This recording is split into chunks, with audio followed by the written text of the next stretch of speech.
الحمد لله رب العالمين والعاقبة للمتقين ولا عدوان إلا على الظالمين وأصلي وأسلم على أشرف الأنبياء والمرسلين نبينا وقدوتنا وحبيبنا محمد صلى الله عليه وعلى آله وأصحابه أجمعين ومن تبعهم بإحسان إلى يوم الدين. Mes chers frères, certes la vie, sachez que la vie est courte, ces jours s'achèvent rapidement et la mort est proche de l'un d'entre vous. Et certes le fils d'Adam ne sait lorsque celle-ci lui viendra.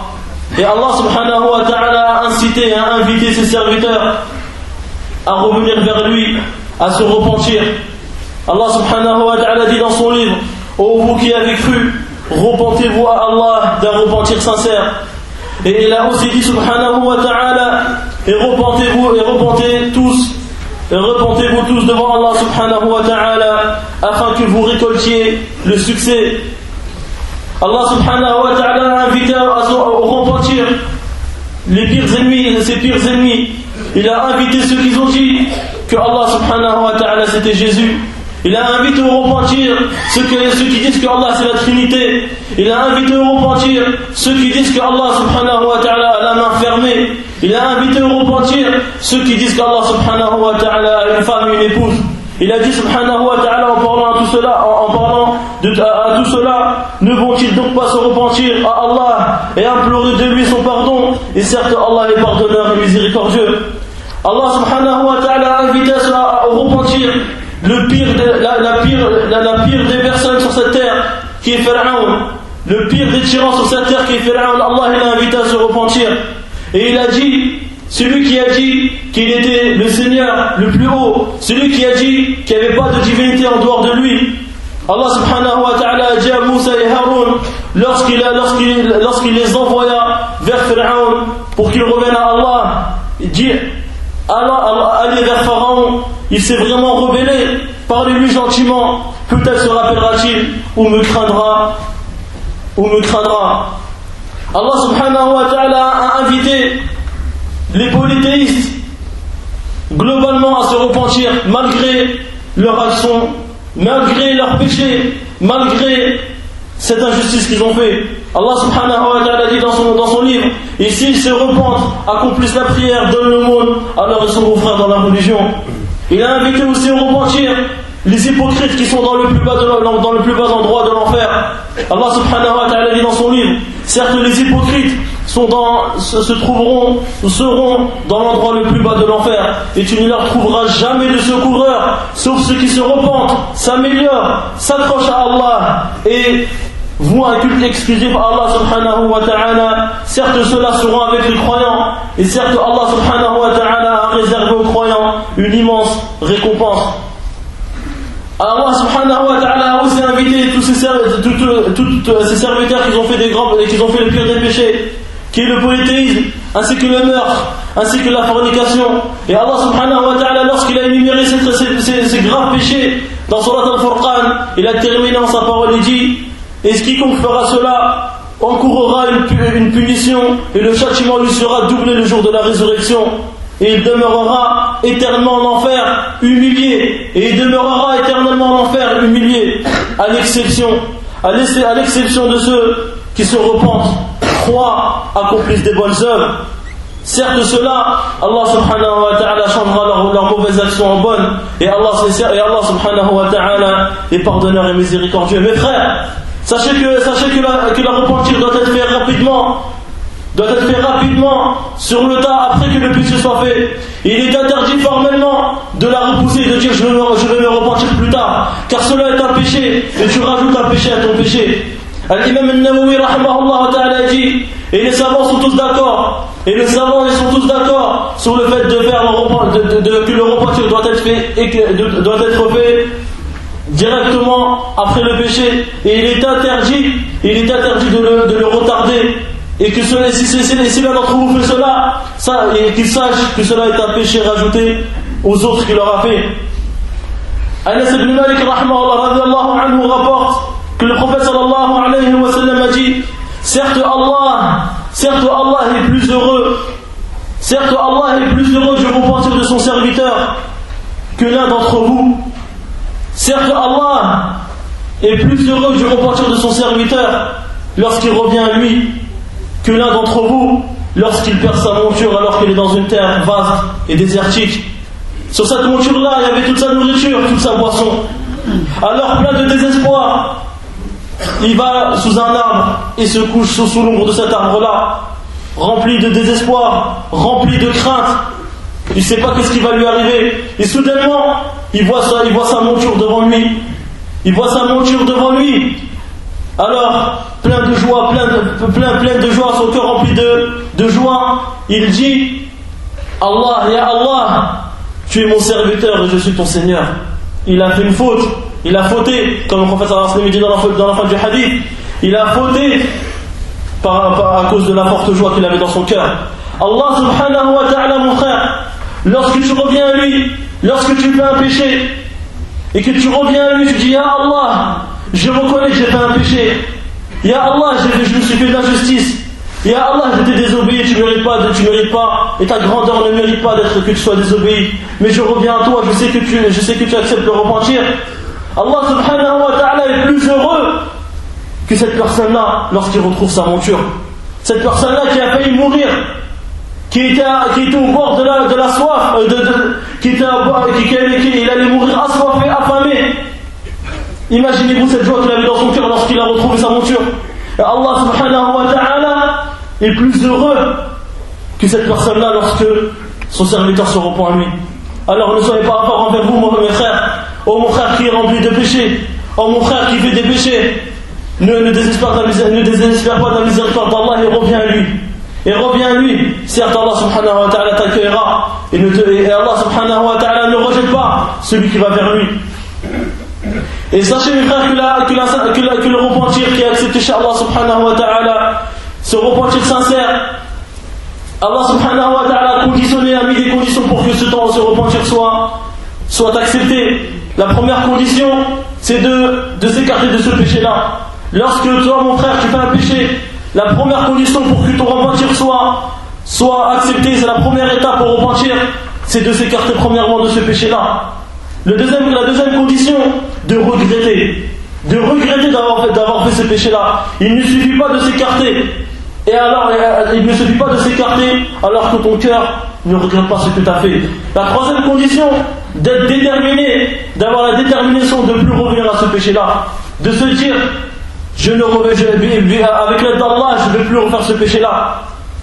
Car il ne suffit pas de s'écarter du péché et de regretter alors que ton cœur souhaite et se dit: à n'importe quel moment j'aurai l'occasion de faire ce péché-là, je le ferai. C'est la troisième condition. Et la quatrième condition, la sincérité. Il faut que ce repentir soit fait sincèrement pour Allah subhanahu wa ta'ala, pas pour ton père, pas pour ta mère, pas pour un tel ou un tel. C'est pour Allah subhanahu wa ta'ala. Et les savants rajoutent une condition. Et ceci est particulier si le péché est fait, si cela est un péché commis sur une personne de la création. Alors il rajoute une cinquième condition en disant qu'on doit demander pardon à la personne à qui on a fait le péché. Et sachez mes frères qu'il y a trois conditions générales en plus de celles-là qui viennent s'ajouter à celle-là pour que le repentir soit sincère. Sachez que si ces trois conditions-là ne sont pas présentes, même si les 5 précédemment mentionnées sont présentes, alors le repentir ne sera pas accepté. La première condition, c'est de se repentir avant que l'âme sorte du corps, avant l'agonie. Avant l'agonie, à ce moment-là, Allah subhanahu wa ta'ala ferme la porte du repentir à son serviteur. Allah subhanahu wa ta'ala dit dans son livre: certes, Allah accueille le repentir de celui qui fait le mal et qui aussitôt se repente. Ceux de qui Allah accueille le repentir, et Allah est omniscient et sage. Mais l'absolution des péchés, l'effacement des péchés n'est point destiné à ceux qui font le mal, à ceux qui font des mauvaises actions, jusqu'au moment où la mort se présente à eux. À ce moment-là, ils disent quoi? Certes, je me repens en toi, ya Allah. Certes, je me repens en toi, ya Allah. À ce moment-là, mes frères, la porte elle est fermée. Dès que le mort, lorsque tu commences à voir l'au-delà, et lorsque ton âme commence à sortir de ton corps, à ce moment-là, ton repentir ne servira à rien. Ton repentir ne servira à rien. La deuxième condition, que ce repentir-là ne soit fait avant que le soleil se lève, que le soleil se lève d'où elle se couche, de l'Occident. Lorsque le soleil se lèvera de l'Occident, Allah fermera la porte du repentir.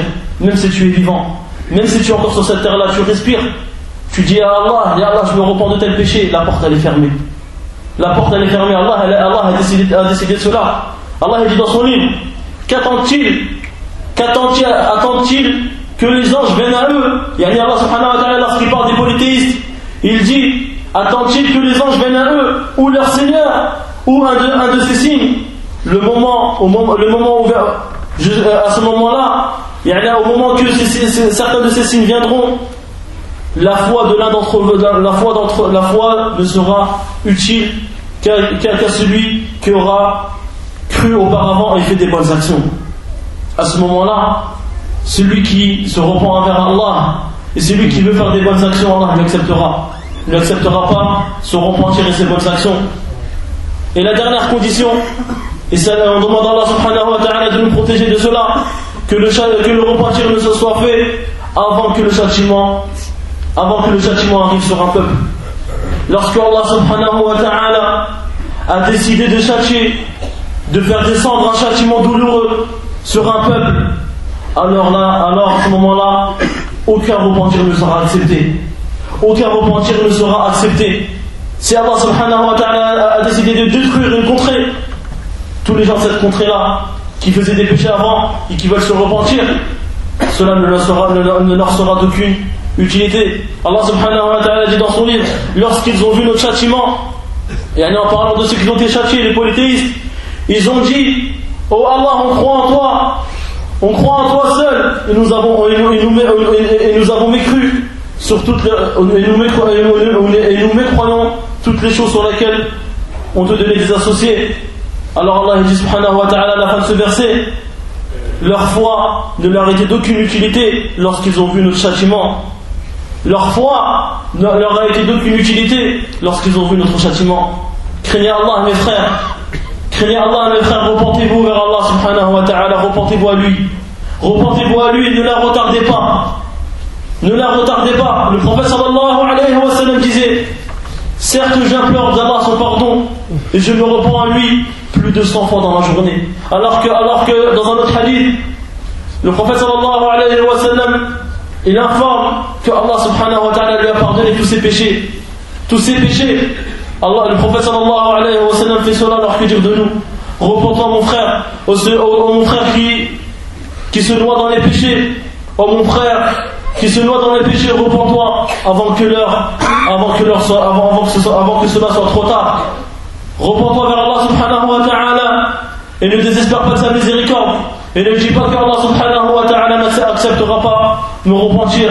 Lève tes mains vers Allah subhanahu wa ta'ala. Pleure devant lui, humilie-toi devant lui. Implore ses noms, ses attributs. Et wallahi, Allah a honte. Allah éprouve de la pudeur de rendre les mains vides à la personne qui les a levées. As'alullah subhanahu wa ta'ala bi asma'ihi al-husna وصفاته العلى أن يتوب علينا.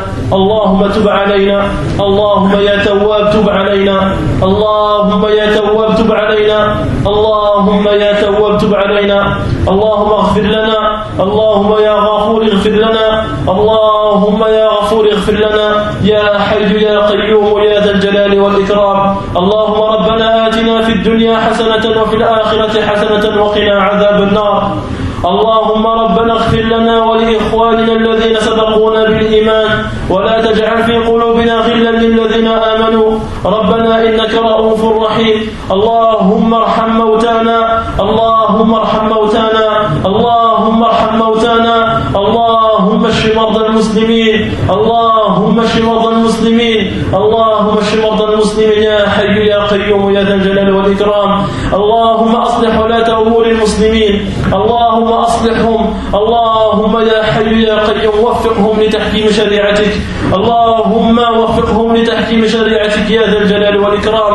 اللهم اغفر لنا ولآبائنا وأمهاتنا ولكل من له علينا حق يا ذا الجلال والإكرام. وصلى الله وسلم على البشير النذير نبينا محمد صلى الله عليه وعلى آله وسلم وعلى أصحابه الطاهرين ومن تبعهم بإحسان إلى يوم الدين. وقوموا لصلاتكم رحمكم الله.